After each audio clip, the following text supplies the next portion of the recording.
Magandang araw at magandang buhay, lalo na sa ating mga minamahal na mga senior citizens. Sa araw po na ito ay pag-uusapan po natin ang inyo pong benepisyo na inyo pong makuha na bigay po sa ating gobyerno. Ang payout schedule po ay magaganap po sa June 5, 2026. Ito ay pension para sa mga qualified na mga senior citizens. Mga mahalagang anunsyo, dapat nyo po itong alamin. Ang mga impormasyon na inyo po makukuha sa araw na ito ay una, ang mga lugar kung saan may magaganap na payout sa social pension for indigent senior citizens. Pangalawa, ano ang oras po ng inyong payout? Pangatlo, saan po ba ang payout magaganap? Pang-apat, ano ba ang kompletong requirements na dapat mong i-ready? At pang-lima, mga dagdag kaalaman patungkol po dito. Kaya naman, inaanyahan kita na tapusin mo ang video na ito hanggang sa dulo nang sa gayon makuha mo ang punto ng video kong ito. At kung ikaw ay bago pa lang sa aking YouTube channel at gusto mo ang ganitong content, ay inyo na pong i-subscribe. At ito na po, akin na pong i-reveal, hindi ko na po patagin pa ang oras pag-usapan ito. Ang una po sa tinistahan ay ang Cagayan de Oro City at ito po ang payag. Pinaalahan po ang lahat sa mga DSWD beneficiary sa social pension na meron po magaganap na payout sa June 5, 2026 alas 8:30 hanggang alas 4 ng hapon po. Doon po sa Block 4 D7 Covered Court at ito po ang mga pangalan sa kasali.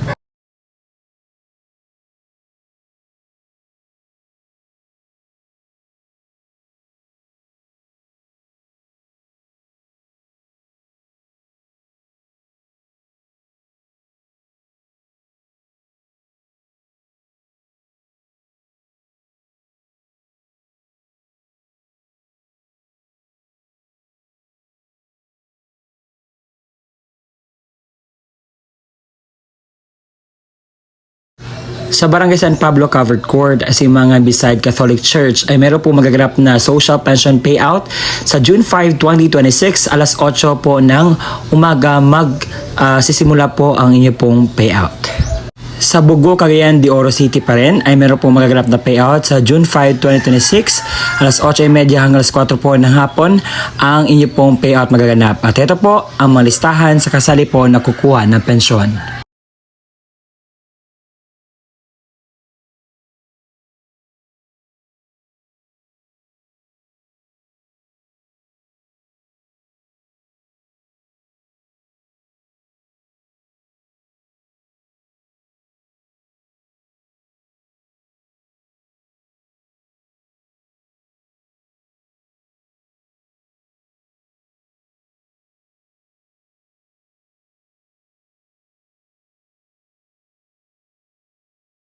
Sa Barangay Makasandig, Covered Area, meron po magaganap na payout sa June 5, 2026 alas 8:30 hanggang alas 4 po ng hapon. At ito po ang mga pangalan sa kasali po na kukuha ng pensyon.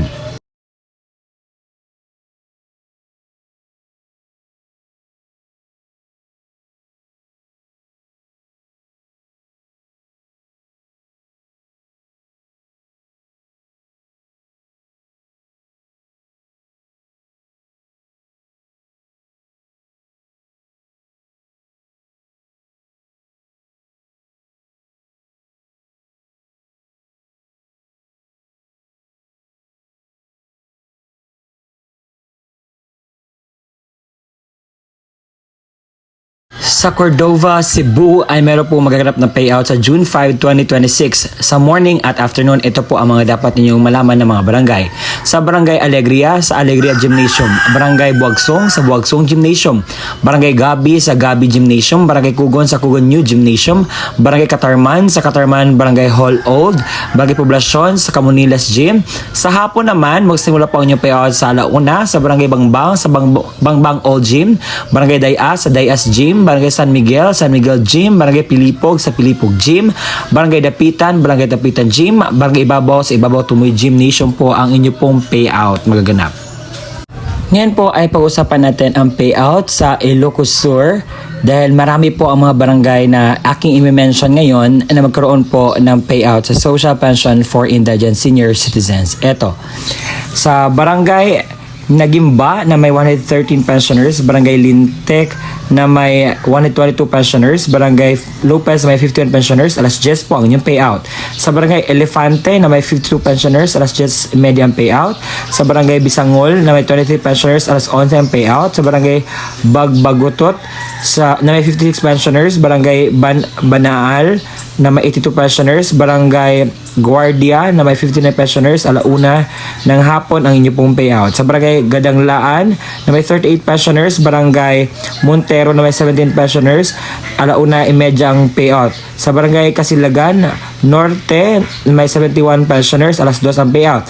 Sa Barangay Kasilagan Sur, Barangay Poblasyon Kasilagan Sur 37 pensioners, Barangay Poblasyon na may 103 pensioners, Barangay Pila na may 25 pensioners, alas 2:30 po ang inyong payout at magaganap po ang inyong po payout sa Municipal Plaza.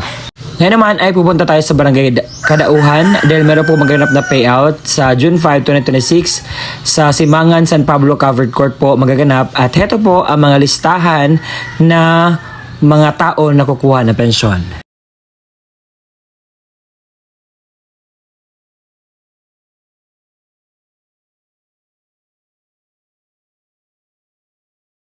Sa lalawigan ng Cotabato ay meron pong magaganap na payout sa June 5 sa Barangay Kalawag, Barangay Ginatilan, Barangay Inugog, Barangay Ladtingan, Barangay Balatikan, Barangay Balabak, Barangay Kalakakan, Barangay Poblasyon, Barangay Takepan, Barangay Tinutulan at Barangay Dalingawen po.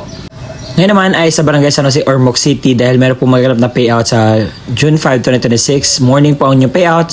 Sa Barangay San Pablo Covered Court po ang inyong payout magaganap. Ngayon naman ay pupunta tayo sa Samar. Sa June 5, 2026, ito po ang mga barangay na mag-payout. Barangay Takot, Barangay Buenavista, Barangay Kabungaan, Barangay Ilihan, Barangay Baras. So, waray pa in specific time po ang update po sa inyo pong payout. Ngayon po ay pupunta tayo sa Barangay Puerto dahil meron po maganap na payout sa June 5, 2026, alas 8:30 hanggang 4 po ng hapon. At ito po ang mga listahan sa mga pangalan po na kukuha po ng pensyon. Pakipost lamang po ng video ito.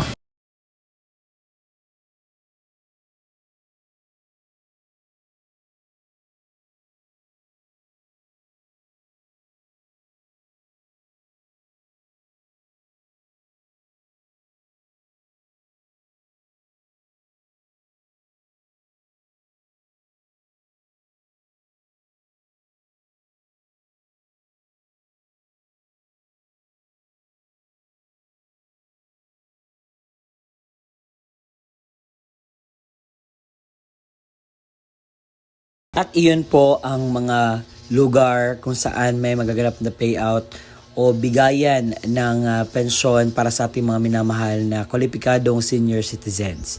Sa mga nagtatanong, sir, totoo ba itong sinasabi mo? Hindi ba ito fake news? Hindi po iyan fake news dahil naka-include na po ang mga details na dapat nyo pong ma-inculcate, malaman, maramdaman. Kasi gusto ko pong sabihin sa inyo, dahil maraming nasabi, fake news naman sinasabi nyo.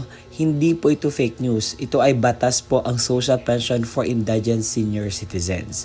At kung hindi ko man nakita ang inyong mga lugar, you can just go to the near barangay sa inyo at alamin kung meron na bang update sa inyong Social Pension for Indigent Senior Citizens. Kung kasali ka pa ba, meron bang update o ano ba ang gusto mong malaman na increase patungkol po sa inyo pong magaganap na pensyon. Baka yung iba hindi na nakatanggap dahil meron pong validation. Kapag hindi ka pa makapunta sa validation, automatic tanggal ka na po. And sir, ano ba yung mga requirements nito para payout kami? So ito po ang kumpletong requirements na dapat mong i-ready. Social pension requirements. Kapag ang senior citizens mismo ang pupunta sa venue, ito po ang kanyang dalhin. Una, original OSCA ID at national ID. Pangalawa, photocopy ng senior citizens ID na may 3 lagda o thumb mark sa hindi na po makakapirma. Kung ang representative ng senior citizens naman ang kukuha, ito po ang dapat niyang dalhin. Una, original at photocopy ng ID ng senior citizens ID na may 3 lagda o thumb mark sa hindi na po makakapirma. Original at photocopy ng valid ID ng representative o government issued ID lamang na may 3 lagda o thumb marks sa hindi na po makakapirma. Sulat, pahintulot or authorization letter mula sa senior na mayroong pirma, thumb mark at naayon sa format mula sa DSWD, makukuha po ito sa inyo pong barangay. Pang-apat, kopya ng litrato ng senior citizens na may kasamang representative na may hawak na updated newspaper. Kung ang kukuha naman ay representative ng namayapang senior, ito po ang kanyang dalahin. Una, original at photocopy ng ID ng senior citizens or certificate of membership mula sa OSCA kapag wala na itong OSCA ID na photocopy. Pangalawa, original at photocopy ng government issued ID ng representative. Pangatlo, original na kopya ng death certificate na naka-certified true copy. Paunawa, ang mga namayapang pensioner ay makatanggap lamang ng kanilang pensyon depende sa quarter kung kailan yumao ang alinsunod sa alintunin mula sa DSWD. At yun po ang kumpletong detalye sa inyo pong makukuhang pensyon sa araw po na aking sinasabi. Salamat po sa pakikinig hanggang sa susunod na aking upload. Bye-bye.